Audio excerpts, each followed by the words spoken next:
गेल्या 20-25 वर्षापासून या शहरातल्या ज्या कोचिंग क्लासेसमध्ये शिक्षकांनी इथं मेहनत घेतली, त्या मेहनतीमुळे या विदर्भातलं शिक्षणाचं एक हब, अकोला असं हब झालं आणि या 4-5 जिल्ह्यातले विद्यार्थी इथं शिक्षणासाठी आणि ट्युशनसाठी येतात।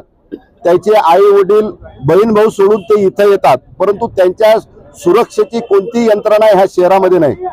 1 जानेवारीला 16 वर्षाचा तरुण मुलगा ज्याच्या आई वडिलांनी त्याचे स्वप्न पाहिले होते की माझा मुलगा डॉक्टर झाला पाहिजे, इंजिनियर झाला पाहिजे, तो शिक्षणासाठी इथं येतो आणि संध्याकाळच्या टाइमला त्याला भूक लागली असता त्याचा डबा आला नाही म्हणून तो किराणा दुकानावर वेपर्स बिस्किटचे पाकिट आणण्यासाठी जातो आणि क्षणभरात गुंड प्रवृत्तीचे लोक असताना तिथं त्याला 50 रुपयासाठी त्याची हत्या करतात।